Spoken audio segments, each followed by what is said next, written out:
Praise the Lord. एक बारी फिर से आप सब लोगों का स्वागत और इस बड़े दिन की आप सब लोगों को बहुत बहुत शुभकामनाएं और खुदावंद का शुक्र, परमेश्वर का धन्यवाद कि आज बहुत से नए चेहरे भी हमारे साथ हाजिर हैं।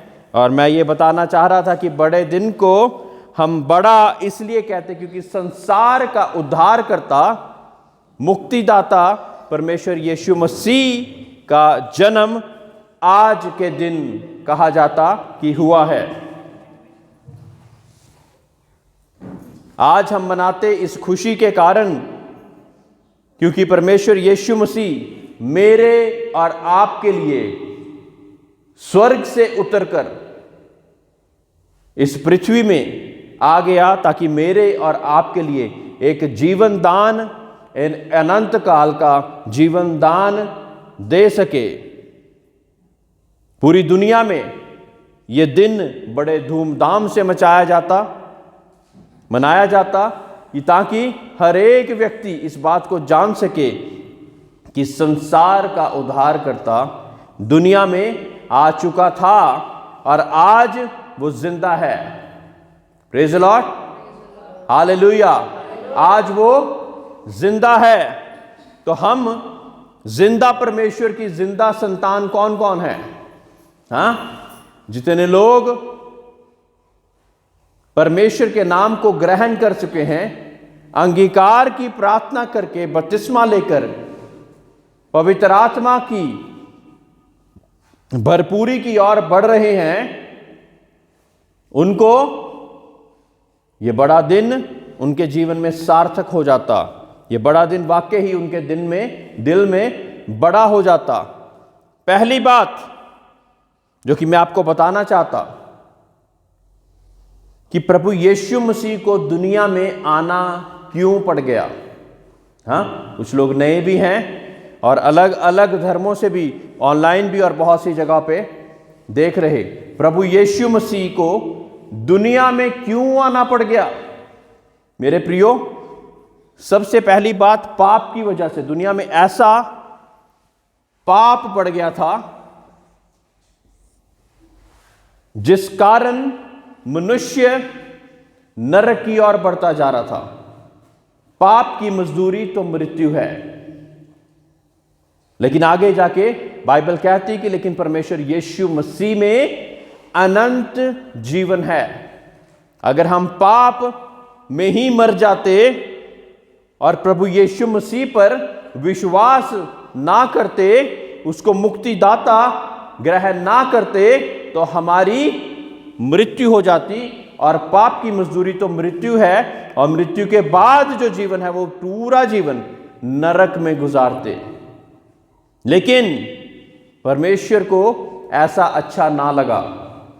बहुत सी जगहों पर पीर, पैगंबर, बड़े बड़े महात्मा आए जो कि ये चाहते थे कि इंसान को एक पार लगा सकें। लेकिन एक पार तो वो लगा सकता है जिसने सृष्टि करी। इंसान अपने दिमाग से नहीं कर सकता। अपने दिमाग से तो किसी मूर्त को बना लेगा, किसी पेड़ को पूज लेगा, सूरज को पूज लेगा, ये सारी चीजें सृष्टि की। लेकिन एक उद्धारकर्ता इंसान नहीं बना सकता। Praise the Lord. एक उद्धारकर्ता को जन्म, एक उद्धारकर्ता की सृष्टि इंसान नहीं कर सकता। जिसको उद्धार चाहिए वो उद्धारकर्ता के पास बढ़ता जा रहा है। तो क्या वो उद्धारकर्ता को बना सकता है? वो नहीं बना सकता। पाप की मजदूरी तो मृत्यु, लेकिन परमेश्वर यीशु मसीह में अनंत काल का जीवन। अब पाप कहां से आ गया? पाप मनुष्य के स्वभाव से ही, जब पहला आदमी और औरत बने तब नाफरमानी के कारण, अनआज्ञाकारिता के कारण परमेश्वर ने एक ही आज्ञा शुरुआत में दी थी। वो एक आज्ञा थी कि एक बागे अदन में, फिरदौस में, जिसको इंग्लिश में पैराडाइज कहते हैं, वहां पे एक पेड़ लगाया गया और कहा गया कि इस वृक्ष का फल तुम मत खाना। लेकिन उसी पेड़ पर जो गिराया हुआ फरिश्ता, उनका राजा इबलीस, जिसको शैतान के नाम से आजकल हम जानते, लूसीफर, वो उस पेड़ पर आया और स्त्री को बहलाया और फुसलाया। किसको फुसलाया?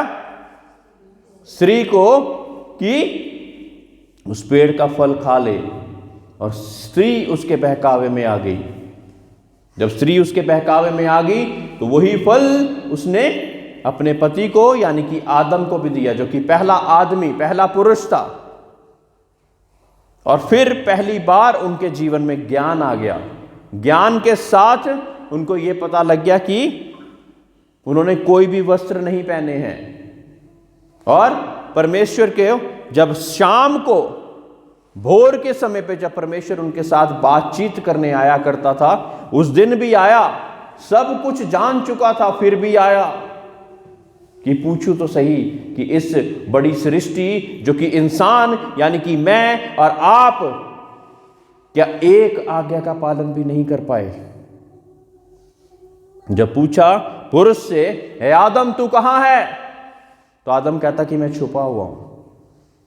वो कहते हैं कि क्या ऐसी चीज होगी जिस वजह से तुझे छुपना पड़ गया? कहते कि वो स्त्री जो तूने मेरे लिए बनाई है, उसने वो फल जो तूने मना करा था मुझे दिया और मैंने खा लिया। और उस वजह से मुझे पता लगा कि मैं वस्त्र नहीं पहने हूं। स्त्री से पूछा, स्त्री कहती कि उस पेड़ पे वो सांप आया और सांप को शाप दिया परमेश्वर ने कि पेट के बल चलेगा और मिट्टी को ही चाटेगा। सांप आज तक वही कर रहा है। स्त्री को क्या शाप दिया कि जब बच्चा जनेगी तो ऐसा दर्द होगा जैसे कि उसका दूसरा जन्म हुआ हो, है ना। जो साइंटिस्ट और जो डॉक्टर हैं वो क्या कहते हैं कि 206 हड्डियां हमारे शरीर में होती हैं। कहते हैं कि ऐसा लगता है कि जैसे सारी हड्डियां टूट रही हों। ऐसी अवस्था में से होकर एक स्त्री एक बच्चे को जन्म देती है। पुरुष को क्या बोला गया कि जब तक तू अपने खून पसीने की एक ना करेगा तब तक तुझे खाने का अधिकार नहीं। आज तक हम उसी चक्रव्यूह में फंसे हुए और लगातार ऐसा ही कार्य करते जा रहे थे। अब बलिदान के द्वारा ही एक रिहाई आ सकती थी, एक मुक्ति मिल सकती थी। सबसे पहले पाप आ गया। अब पाप को मिटाने के लिए एक बलिदान चाहिए था। क्या चाहिए था? तो मनुष्य ने अपने दिमाग से ही पशु बलि देनी शुरू करी। कोई घोड़े को बलि दे रहा, कोई बैल को बलि दे रहा, कोई गाय को बलि दे रहा, कोई बकरे को बलि दे रहा। किसी के पास बहुत कम है तो कबूतर की बलि चढ़ाकर अपने पापों का शुद्धिकरण करने चल पड़े। किसी के पास कुछ भी नहीं होता था तो उसके पाप वो सोचता था कि अब मैं तो पाप की क्षमा की तो मेरे पास कोई उपाय ही नहीं है, क्योंकि पैसे ही नहीं है, कहां से कबूतर भी नहीं खरीद पा रहा हूं। तो इसका मतलब परमेश्वर भेदभाव वाला हो गया, जबकि ऐसा नहीं है। अगर पशुओं की, कबूतरों की और ऐसी अलग अलग चीजों के द्वारा इंसान का उद्धार हो सकता, पाप क्षमा हो सकते, तो परमेश्वर वैसा ही होने देता। अब क्योंकि मनुष्य के द्वारा जन्मा हुआ हर एक व्यक्ति जब तक प्रभु यीशु मसीह को ग्रहण कर कर अपने पापों की माफी नहीं मांग लेता, तब तक वो पापी ही रहता। तो अब बलिदान भी देना है, पापों की शुद्धि भी नहीं मिल रही है, तो स्वर्ग में पहुंचना नामुमकिन सा हो गया था। क्या हो गया था? नामुमकिन हो गया था। हर एक व्यक्ति नरक की ओर ही धकेले जा रहा था, चाहे तो अपनी पूर्वजों के पाप की वजह से, चाहे अपने पापों की वजह से, चाहे इस वजह से कि मैं किसी पापी खानदान में ही पैदा हो गया हूं। कोई रास्ता नहीं था, कोई सत्य का रास्ता दिखाने वाला कोई भी नहीं। लेकिन फिर उस स्वर्ग में परमेश्वर ने सबसे पूछा, क्या पूछा? कि अब मैं किसको भेजूं? ध्यान से सुननी है बात, ये बहुत जरूरी बात है। किसको भेजूं जो कि मनुष्य की उद्धार का कारण बन सके? बलिदान होने के लिए कोई भी रेडी नहीं होता। होता है कोई? बलिदान होने के लिए कोई भी तैयार नहीं था। तब उस शांति को चीरते हुए एक आवाज आई। वो आवाज प्रभु यीशु मसीह की थी। प्रभु यीशु मसीह की आवाज में से क्या बोला गया? क्या बोला गया? कि प्रभु तू मुझे भेज, मैं जाऊंगा। इससे क्या प्रूव हो गया? यूहन्ना 3:16, परमेश्वर ने जगत से ऐसा प्रेम रखा कि अपना इकलौता पुत्र, जिगर का टुकड़ा कोई दे पाता है? जिसके पास एक ही बच्चा हो, दे पाएगा? नहीं दे पाएगा। लेकिन परमेश्वर ने उसकी सृष्टि से इतना प्रेम करा कि वही इकलौता पुत्र, जिसका हम आज सेलिब्रेशन कर रहे हैं, डांस कर करके ये बता रहे हैं कि हम बहुत खुश हैं, और वो आया किस लिए? ताकि हमारे लिए पापों का उद्धार करता हो सके। पापों का उद्धार बलिदान के बिना नहीं हो सकता। तमाम ग्रंथों में लिख दिया गया ये। तो वो ग्रंथों में लिखी हुई बातों को पूरा करते हुए कोई तो ऐसा चाहिए था जो कि संपूर्ण हो, जो कि निष्कलंक हो, जिसने कभी कोई पाप ना किया हो। जिसने कभी कोई पाप ना किया हो, वो ही हमें पापों से उद्धार दे सकता। जिसने पाप किए हो उसकी बलि देने से क्या हमारा उद्धार कहां से हो जाएगा? वो तो पहले ही पापी है। उसका खून तो पाप से कलंकित है पहले ही। तो कैसे वो हमारे उद्धार का कारण बन जाएगा? लूका रचित सुसमाचार उसकी पहला चैप्टर उसकी 26 से 35 हम बताएं कि प्रभु यीशु मसीह का जन्म कैसे हुआ ना। ये बैकग्राउंड थोड़ी सी नए लोगों को बतानी बहुत ज़्यादा ज़रूरी थी, ताकि पता लगे कि पाप का उद्धार कोई और नहीं, एक बलि के द्वारा, एक मुक्तिदाता के द्वारा हो सकता। उस मुक्तिदाता को ग्रहण जब तक नहीं करेंगे तब तक हमारे उद्धार का, संपूर्णता का, पाप की क्षमा का रास्ता नहीं खुलता। क्योंकि परमेश्वर ने क्या कहा? परमेश्वर ने जगत से ऐसा प्रेम रखा ताकि अपना इकलौता पुत्र दे दिया, ताकि जो कोई उस पर विश्वास लाए वो नाश ना हो परंतु अनंत जीवन पाए। Praise the Lord. जो कोई भी विश्वास लाए, नर नारी, जितने भी धर्म संसार के, उसमें से जो कोई विश्वास लाए, जो विश्वास ना लाए उसका कोई उद्धार नहीं। लेकिन जो विश्वास लाए उसी का उद्धार या मुक्ति हमें पापों से चाहिए, और वो बलिदान के द्वारा ही हो सकती। फिर देखें कि कैसे ये सारा चीजें परमेश्वर ने करी। लूका पहला और 26वीं आयत में लिखा है, ध्यान से सुने।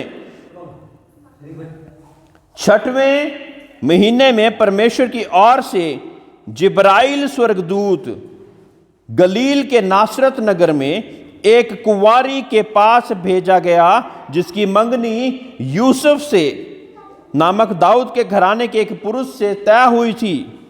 उस कुंवारी का नाम मरियम था। क्या नाम था? मरियम। और उसकी मंगनी किससे तय हुई थी? यूसुफ से।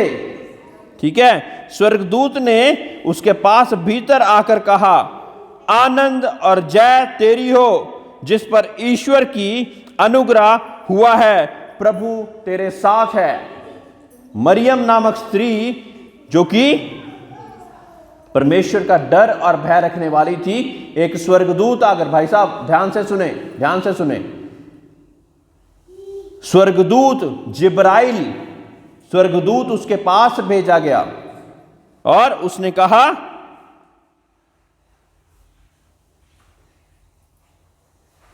जिस पर ईश्वर की अनुग्रह हुआ, प्रभु तेरे साथ है। क्या कहा मरियम को? प्रभु साथ नहीं होगा तो कुछ भी नहीं हो पाएगा। वह उस वचन से बहुत घबरा गई और सोचने लगी कि ये किस प्रकार का अभिवादन है ना। अभी फरिश्ते ने कोई बात नहीं बताई कि तेरे द्वारा क्या होने वाला है, सिर्फ ये क्या बोला, प्रभु तेरे साथ है।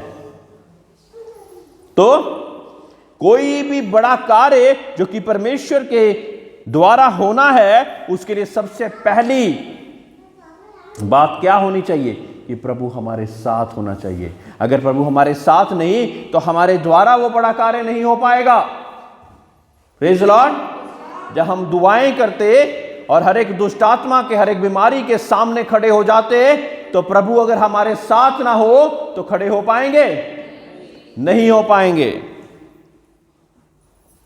स्वर्गदूत ने उससे कहा, हे मरियम, भयभीत ना हो, क्योंकि परमेश्वर का अनुग्रह तुझ पर हुआ है।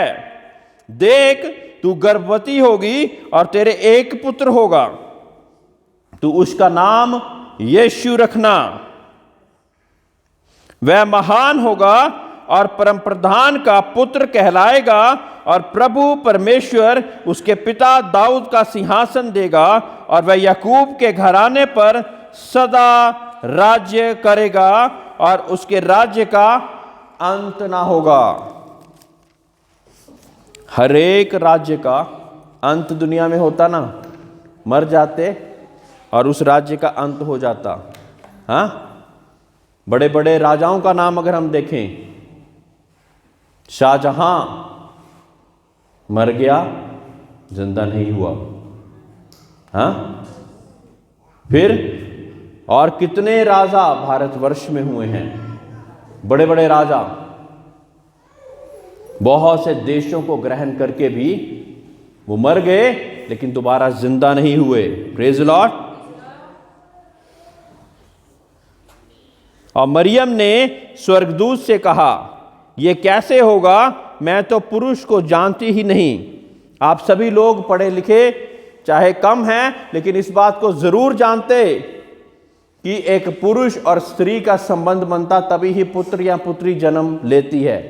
लेकिन मरियम के ऊपर पवित्र आत्मा हावी हुआ, और जो पुत्र उसने जन्मा वो एक पुरुष और स्त्री की वजह से नहीं था, क्योंकि पुरुष और स्त्री से जितनी भी संतानें होती वो पाप में पैदा होती जा रही थी, क्योंकि बाप दादाओं ने, आदम हवा ने पाप कर दिया। अब आगे जाकर सभी पाप में ही पैदा हो रहे। एक कोई चाहिए था जो कि पाप से बिना हो, पाप जिसमें पाया ही ना जाए। तो पाक रूह पवित्र आत्मा के द्वारा जो पैदा होगी चीज, वो पाप रहित हो सकती। Praise the Lord, hallelujah. अब जब मरियम भी घबरा गई कि मैं किसी पुरुष को नहीं जानती, ये कैसा होगा, तो स्वर्गदूत ने क्या कहा? स्वर्गदूत ने उत्तर दिया, पवित्र आत्मा तुझ पर उतरेगा और परम प्रधान की सामर्थ तुझ पर छाया करेगी, इसलिए वह पवित्र जो उत्पन्न होगा परमेश्वर का पुत्र कहलाएगा। Praise the Lord. क्योंकि ये पुरुष के द्वारा नहीं पैदा हुआ, पवित्र आत्मा के द्वारा पैदा हुआ, इसीलिए परमेश्वर का पुत्र कहलाया गया, है ना। दुनिया में कितने भी पीर, पैगंबर, महात्मा पैदा हुए, उनका कोई ना कोई माँ बाप था, लेकिन परमेश्वर यीशु मसीह का बाप कौन? परमेश्वर खुद, क्योंकि वो पवित्र आत्मा के द्वारा पैदा हुआ। और देख, तेरी कुटुंबी एलीशिबा के भी बुढ़ापे में पुत्र होने वाला है, वह उसका जो बांझ कहलाती थी 6वें महीने में है। और परमेश्वर ने एक और रास्ता तैयार करने के लिए यूहन्ना को पहले से भेज दिया, ताकि परमेश्वर यीशु मसीह के लिए पहले से वो बताना शुरू करे, उसके लिए रास्ता तैयार करे। Praise the Lord, hallelujah. अब 2-3 बातों को हम दोबारा दोहरा लेंगे ताकि आपको याद रहे। प्रभु यीशु मसीह का जन्म हमें पाप से छुटकारा देने के लिए था। पाप से छुटकारा बिना बलिदान के नहीं हो सकता। पाप से मुक्ति, अगर शुद्ध शब्दों में देखें तो मुक्ति बिना बलिदान के नहीं हो सकती। बलिदान देने के लिए एक निष्कलंक व्यक्ति होना चाहिए। निष्कलंक यानी कि जिसने कभी बचपन से लेकर जब तक उसकी बलि दी जाए कोई भी पाप ना किया हो, ऐसा कोई भी नहीं था संसार में। इसी कारण प्रभु यीशु मसीह को मरियम की कोख में पवित्र आत्मा के द्वारा डालकर वो पैदा हो गया। ईसाया 9 का 6 से 7 कोई पढ़ दे जिसको मिलता है जोर से। क्योंकि हमारे लिए एक बालक उत्पन्न हुआ, हमें एक पुत्र दिया गया है और प्रभुता उसके कांधे पर होगी और उसका नाम अद्भुत युक्ति करने वाला, पराक्रमी परमेश्वर, अनंत काल का पिता और शांति का राजकुमार रखा जाएगा। Praise Lord. की प्रभुता सर्वदा बढ़ती रहेगी और उसकी शांति का अंत न होगा। इसलिए वह उसको दाऊद की राजगद्दी पर इस समय से लेकर सर्वदा के लिए न्याय और धर्म के द्वारा स्थिर किए और संभाले रहेगा। सेनाओं के यहोवा की धुन के द्वारा ये हो जाएगा। Praise Lord. एक बारी फिर से मैं इसी बात को पढ़ता हूं, क्योंकि हमारे लिए एक बालक उत्पन्न होगा जो कि कौन? हमारा उद्धारकर्ता बनेगा, है ना। हमें एक पुत्र दिया गया है। परमेश्वर ने हमें क्या दिया है? एक पुत्र दिया है और प्रभुता उसके कांधों पर होगी। उसके कांधों पे प्रभुता होगी और उसका नाम अद्भुत युक्ति करने वाला, पराक्रमी परमेश्वर। क्या नाम है उसका? पराक्रमी परमेश्वर, अद्भुत युक्ति करने वाला पराक्रमी परमेश्वर, है ना। अनंत काल का पिता और शांति का राजकुमार रखा जाएगा। वो अनंत काल का पिता है और शांति का राजकुमार है। उसकी प्रभुता सर्वदा बढ़ती रहेगी और उसकी शांति का अंत ना होगा। इसलिए वह उसको दाऊद की राजगद्दी पर उस समय से लेकर सर्वदा के लिए न्याय और धर्म के द्वारा सिर किया और संभाले रहेगा। सेनाओं के यहोवा की धुन के द्वारा यह हो जाएगा। किसके द्वारा हो सकता है? परमेश्वर के सेनाओं के यहोवा के द्वारा यह हो पाया। नहीं तो जो एक पुरुष और स्त्री के संबंध से ही लिखा हुआ था होना है, हर एक व्यक्ति का पैदा होना, वो वैसे कैसे पैदा हो जाता। लेकिन परमेश्वर जो ये सारी क्रियाओं को बनाने वाला है, पेड़ पौधे मछलियों को बनाने वाला है, हाँ, उसने आम के पेड़ पे आम ही लगाने का सोचा हुआ है। लेकिन क्योंकि वो सृष्टि करता है तो वो चाहे तो किसी और पेड़ पे किसी और चीज को भी लगा सकता। बंजर जमीन पर उपजाऊ भूमि बनाने के वो योग्य परमेश्वर है। Praise the Lord, hallelujah. वो सच्चा परमेश्वर है जिसके द्वारा स्वर्गदूतों ने अलग अलग जगह जाकर ये वाणी को सुनाया। मजूसी जो कि बहुत ज्यादा पढ़े लिखे लोग हुआ करते थे, जो कि सितारों को देख देख कर पहुंचे। यहां पे सितारे लगे हुए हैं ना, तो इसका महत्व क्या है? क्यों सितारे लगाए जाते हैं? क्योंकि जो मजूसी थे उनको परमेश्वर ने कहा कि उस सितारे के पीछे जाओ। जिस सितारे के पीछे जब जाओगे तो एक बालक को तुम लिपटा हुआ पाओगे, कपड़े में लिपटा हुआ पाओगे। वो प्रभु परमेश्वर का पुत्र है। उसको दंडवत करके अपने जो भी गिफ्ट है उनको दे सकते हैं। फिर चरवाहों को भी परमेश्वर ने स्वर्गदूत के द्वारा बताया, है ना। हम तो मोबाइल के द्वारा मैसेज भेज देते, कुछ कुछ बातें बतानी होती। शुरुआत में जब परमेश्वर यीशु मसीह का जन्म हुआ तो स्वर्गदूत ही सब लोगों को बता रहा जाके। Praise the Lord. स्वर्गदूत जाके सब लोगों को बता रहा। चरवाहों को बताया, मंजूसियों को बताया, और इस तरह से सभी लोग इकट्ठे होकर वहां पहुंचे जहां पे बालक को मरियम और यूसुफ के साथ पाया। वो बालक जो कि निष्कलंक, जो कि जब दुनिया में जिया तो पूरी जिंदगी पाप नहीं किया, इसीलिए हमारा वो उद्धारकर्ता बनकर जो अधिकार हमने पाप के द्वारा शैतान को दे दिया था, वो अधिकार को उसने वापस ले लिया। Praise Lord, praise Lord. ये बहुत बड़ी बात जो कि आपको दोबारा इस बात के बारे में बताऊं कि जो अधिकार हमने पाप के द्वारा, अधिकार हमसे कैसे छीना गया। हमने पाप कर दिया, इसलिए जो परमेश्वर ने हमें अधिकार दिए थे कि फूलो फलो और संसार पर राज्य करो, वो शाप में तब्दील हो गए थे। जब शाप में तब्दील हो गए थे तो एक यीशु मसीह बलिदान के रूप में हमारे लिए आया, जिसने उस शैतान के शाप को हटाकर हमारे लिए अनंत काल का जीवन लिख दिया। अब जितने भी लोग उस पर विश्वास लाते, उनको वो अधिकार दे देता, दुनिया में रहकर दुनिया जैसे ना होने का अधिकार दे देता। अगर दुनिया में रहकर दुनिया जैसे ही काम क्रियाएं करते जाएंगे तो दुनियावी कहलाएंगे, फिर प्रभु यीशु मसीह के आपका जीवन में कोई काम नहीं। लेकिन जब हम अपने पाप को छोड़कर उस बलिदान को जाया नहीं जाने देते, तो हम उद्धार और मुक्ति की ओर बढ़ जाते हैं। मेरे प्रियो, ना ही वो हमारे लिए बलिदान हुआ, बल्कि तीसरे दिन मुर्दों में से जी भी उठा। इसी कारण वो परमेश्वर कहलाया। पहली बात, एक परमेश्वर जो कि निष्कलंक होकर हमारे लिए आया, पुरुष और स्त्री के संबंध से नहीं आया, इस कारण वो परमेश्वर है। वो परमेश्वर जो दुनिया में आकर 33 वर्ष जीकर भी कोई पाप नहीं किया, इसलिए वो परमेश्वर है। वो परमेश्वर इसलिए परमेश्वर है क्योंकि उसको अपनी जान देने का और वापस लेने का भी अधिकार है। हम अपनी जान मरने के बाद अपने आप जिंदा हो जाएंगे क्या? लेकिन वो हो पाया क्योंकि वो परमेश्वर है।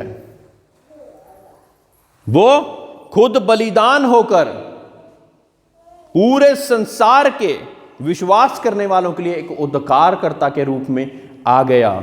इसी कारण ये दिन एक बड़ा दिन हो गया। Praise the Lord. इसी कारण ये दिन जो था ये बड़ा दिन हो गया, है ना। 24 के 25 घंटे नहीं हुए, लेकिन एक ऐसा कार्य हो गया जो कि दुनिया का कोई भी व्यक्ति नहीं कर पा रहा था। नरक की ओर लगातार जातियों पे जाति चलती जा रही थी, लेकिन प्रभु यीशु मसीह ने आकर वहां पे काट लगा दी कि अब जो कोई उस पर विश्वास करे वो नाश ना हो परंतु अनंत जीवन पाए। विश्वास के बिना नहीं। और जो विश्वास करते हैं वो उसकी आज्ञाओं को भी मानते। आदम ने आज्ञा को तोड़ दिया, इसलिए शापित हो गया। हम शापित हैं, और जब आज्ञा को मान लेते और विश्वास करके अंगीकार की प्रार्थना बपतिस्मे के साथ बढ़ जाते तो क्या हो जाता? हमारे शाप खत्म होते जाते। हम परमेश्वर की उस बलिदान के द्वारा दिया हुआ मुक्ति और उद्धार का जीवन पा लेते। Praise the Lord, hallelujah. आइए सभी लोग खड़े हों।